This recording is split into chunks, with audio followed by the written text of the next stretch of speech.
Talaga namang hanggang sa ngayon ay pinag-uusapan pa din ang di umano'y utang na di pa di umano nababayaran ni Carla sa pamilya ni Catherine. Ayon kasi sa nakalap naming source, nagkautang-utang di umano ang nasabing TV host dahil sa laki ng kanyang naggagastos noong tumakbo ito noong eleksyon.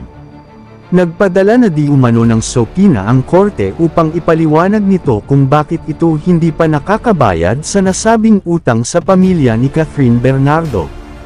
Ngunit pinabulaanan naman nito ang naturang paratang sa kanya. Handa naman si Carla na harapin ang lahat ng naging paratang laban sa kanya. Maging ang anak nito ay suportado ang nasabing actress.